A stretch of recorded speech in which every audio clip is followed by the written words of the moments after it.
Okay, well, to get straight to the point, these are words from Yeshua, not me. I'm just repeating them, and I'm not sugarcoating nothing because I'm not trying to hype nobody's ego. I'm not trying to beat nobody down, but this is just the truth of the stuff he feels, and this is the stuff that should have been done, but it wasn't, so he's asking me to keep making these videos as a way to get y'all shit together.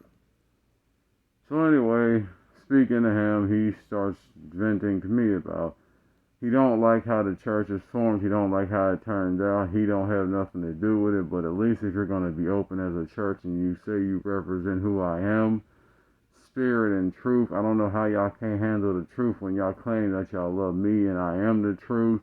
But when someone brings the truth to the church wants to reject it or change it because it's not what y'all want it to be.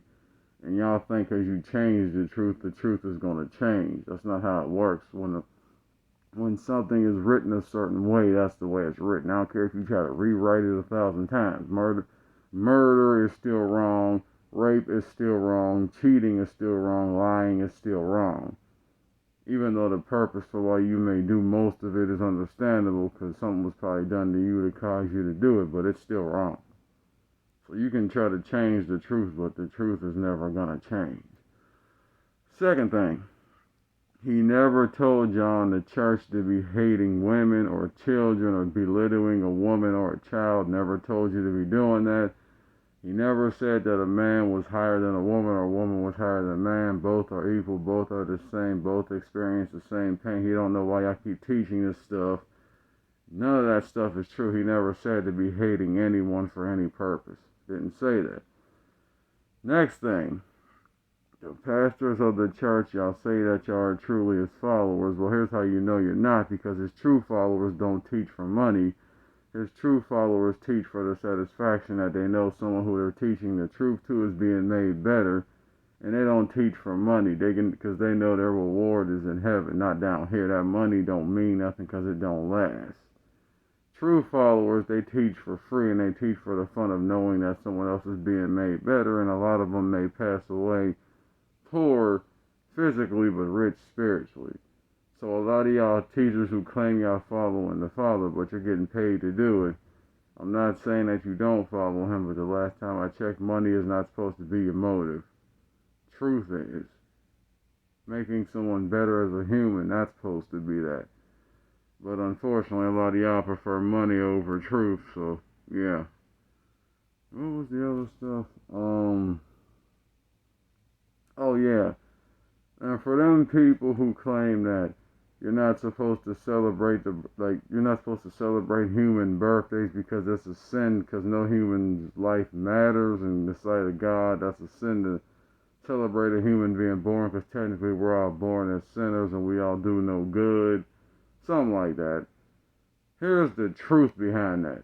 God don't care about you celebrating somebody's birthday as long as the person's birthday that you celebrate is doing right. You say it again. As long as the person whose birthday you're celebrating is doing right. Trying to bring some happiness to this life, trying to make people feel better, doing what's right, and their heart is in the right place. He don't care about you celebrating the birthdays of the people who he sent down here to do right. The only time you're not supposed to celebrate somebody's birthday is when the devil brought them up here to do evil, because then you're celebrating evil. Then you're pretty much mocking God to his face, saying, we don't care about you, we're celebrating evil, you don't matter, all that kind of stuff. So it's not that you can't celebrate people's birthday, it's a simple fact of whose and why. And when I say why, I mean, why are you celebrating this person's birthday? It's because you love them, because you care about them, because you know they're doing right? Or is it because you just want to feel important and feel worthy of life that you probably didn't do much to feel worthy for in the first place? Oh yeah, and another word from him. He didn't tell y'all in the church to be hating people because they're gay. He didn't tell you to be hating people because they're white or black. He didn't tell you to be belittling children or women. He didn't tell you to be doing none of that. None of that came out of his mouth ever. And he's like, how dare you degrade a woman when I formed her to give you life? Talking about fuck them bitches. Well, them bitches gave you life, or at least the respectable ones did. And y'all say fuck them bitches, but remember, you're talking about your mama, your grandma, your sisters, your cousins, your aunties, your nieces, all that stuff. If them people are right and they do what's right, remember, you're talking about them. Then you're saying fuck them bitches, but they gave you life, and when the guy ran out your life as a father figure, the mom stayed there to raise you if she was doing it right for the right purpose. So all that saying fuck them bitches stuff, no. And another thing, y'all say as Muslims or Christians or Catholics or whatever that you want your teachers to come back. Well, here's the shady truth. Your teachers don't want to come back because they're tired of the way y'all been acting. They see it from where they are and they don't like none of it. Jesus never told you to be hating no one, degrading nobody, looking down on people. He said love your neighbor as yourself. And who you can't love, pray for. Who you can't pray for, just stay away from. Just don't wish no evil towards them, because it will come back on you. Islam, Muhammad did not tell you to be hating white people because the white people are the devil and their spirit is evil. What he said is, there's evil in both sides. There's good in both sides. The Asiatics both have good and evil spirits. The European have both evil and good spirits in them. You can't just say only one side is evil and one side is good when all mankind is mixed with both evil and good. You have to just be able to tell who is and who's not. Ask for some discernment. Maybe you'll get it and you might use it wrong still, but whatever. Catholics, St. Peter and Mary and all your other saints ain't happy with y'all because all this child molestation y'all doing.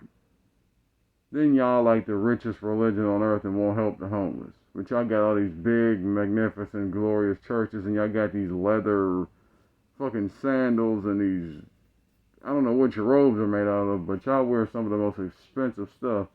Then you got all these gold statues and crosses and big churches and stuff in New York City and all over the place, but there's so many damn homeless people. Explain that, because your teachers ain't too happy with y'all about that one. At all. So I just thought I'd make that known. And also he said just for me to tell you, how is it that me, Jesus, a very high and wise teacher, can sit and talk with a child without interrupting or disrespecting them and telling them that their words and opinions don't matter? And I asked them, since you're up here, how do you feel? And they're like, I mean, I'm okay and all, and I'm not suffering anymore, and I'm with you, and I know you actually care about me. Unlike my parents who really didn't, and they choose to use me for money or for privilege or something like that. And they say to him, sometimes I think they only wanted me born just so they could use me. But every time I tried to speak how I felt about something that was going on, they never listened. So I'm actually happier that I'm up here with you because at least I know you listen and I know you care. He's like, yes, I know. That's sad, but I can listen to you and they cannot. That's sad. He's like, how is it that I can listen to a child's opinion and care and stuff and their thoughts and care, but y'all can't do that as human beings? Your child comes to you and want to tell you something and you're not willing to listen to them, but I can do that? And then they're also like, and then when we try to use our skills and abilities to help whatever situation we were born into, they try to shut us down because they don't think we know anything. And truth be told, Father, a lot of them didn't really want us in the first place, so I'm pretty sure a lot of them weren't even mad when we passed away from something tragic, but they were acting like they were mad so they could get some sympathy from other people so other people would do stuff for them, but in reality, they don't miss us at all. And they actually regret that a lot of us were even born because now they got an extra responsibility to deal with that's stopping them from enjoying their life.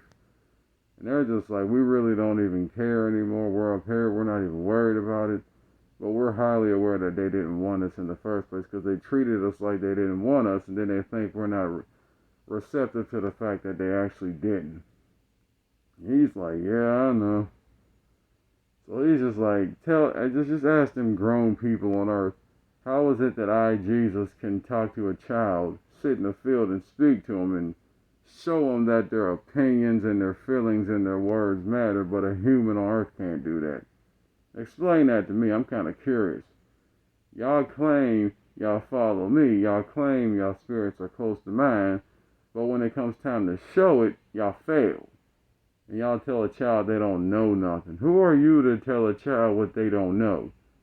Y'all been so busy being used to having white people from back in the, or racist white people from back in your time telling you you don't know nothing, you're stupid, you're dumb, you don't matter, and then you pass that stuff down to your children. Then you wonder why they're so secretive with you about everything. You wonder why. You wonder why. Then you get mad at them when they speak their mind to you about something that they don't agree with and they see that you're doing it wrong. Which is more weird because it's crazy. Saying it again. Y'all didn't like when y'all was younger and y'all parents made y'all think that y'all opinions did not matter. They told you that your words and opinions and everything you feel does not matter. And in your heart you were mad because they kept saying that to you and you're like, why don't my words and my opinions and my feelings matter? If I have them, then obviously they matter, because if they didn't matter, I wouldn't have them. And they're telling you, shut up, be quiet, you're dumb, you're stupid, you don't know nothing. Then you're upstairs in your room mad, frustrated, and tired of being talked to like you're nobody. But then when you have your own children, you do that to them. He's just like, how is it that I'm showing you what's wrong with your with your generation and your time period, and you're seeing it and it's being done to you, but the second you have your own children, all you do is just repeat the same stuff. And then you get mad when nothing changes. Oh, these children are so disrespectful. Oh, these children are so rude. Oh, these children speak their mind and say how they feel. Oh, we couldn't do that growing up. You ever think maybe sometimes God's letting that happen to show y'all what y'all should have done? As a young person to an older person, maybe sometimes God's letting these younger people tell you how they really feel, because he's like, hey, this is what y'all should have done. Y'all shouldn't keep letting y'all parents tell y'all wasn't nothing. Now I'm using the younger generation to show you what you should have been doing. Because y'all say when a younger person speaks their mind to you, it's being rude. No, it's only being rude when you haven't done nothing to them, and they're talking out of character to you, calling you everything except what your name is. But if you're secretly doing stuff to them, but you make it look like you're not, and they're disrespecting you, I know about it because I can see it. So no, I'm not going to punish them. I will not do it. If you're doing something that's causing them to act a certain way towards you, then that's what you deserve, because that's what you did. You're equal to your child. Only difference between you and your child is an age. But to be honest with you, a lot of you are so-called adults or grown-ups. A lot of y'all only physically grew up. A lot of y'all didn't mentally grow up. There's children with a lot more maturity in their spirit than most of you so-called adults. So I thought I would just say that. These also, like, when you go back, tell the church I said this. Y'all been fucking up for the longest, telling these children that their hopes and their dreams and their opinions don't matter. I didn't give them that stuff because it don't matter. I gave it to them to try to come down to earth and change and fix what's wrong with the world. Because what Michael Jackson was trying to do, God rest his soul, was teach you how to still be a child even when you're grown, still have a sense of imagination. Still have a sense of peace in your heart. Learn how to forgive people. Learn how to love people. Learn how to still care about people, which is something the human race is seriously lacking. That's why y'all do so much sin. That's why y'all do so much evil. Because after a certain age, y'all stop caring. Y'all stop giving a shit. Y'all stop looking at things from a certain perspective. Y'all stop giving a damn. And Michael Jackson, with all the charitable stuff he was trying to do, although he was getting bashed and called names, he saw a lot of children who were going through hell, and he could relate to it. And seeing that Michael Jackson didn't forget where he came from, he was trying to do the work of Jesus and keep a child. And here's what this means when it says a child's place. This isn't the way the old school phrases it and what it really means. When the phrase a child's place, this is what the shit means. It don't mean you're dumb, you're stupid, you're young, you're ignorant, and you don't know nothing. No, what a child's place means is innocence. Child's place means try to help them grow up as normal as possible and help them enjoy their youth as much as possible. Don't let them lose their creativity and their gift and what they were created to do. Keep them in a creative place as a child so they can grow up innocent and help society be better, not worse. That's what a child's place is, to have fun in life, to not have no worries, to not care about nothing. Just be a child, have fun, explore, be a little messy, be a little destructive. That's how you learn. Child's place don't mean shut up, be quiet, your opinions don't matter, you're disrespectful. That's not what a child's place means. Anyone can be that or do that. A child's place is just innocence. That's all it is. Creativity, having fun, exploring life. Being a damn child, laughing, crying, playing around, going outside, doing all that. That's what a child's place is. To have fun. And as you get older, that should not change. Now, you're going to have responsibilities, but that don't mean you get so grown that you forget how to laugh and how to have fun and how to be funny and still have an imagination. That's not what that means. What it means is, simply put, just have fun in life. All that staying in child's place shit, y'all took that whole thing and just fucking ruined it. So, yeah, that's all I'm saying. But anyway, peace.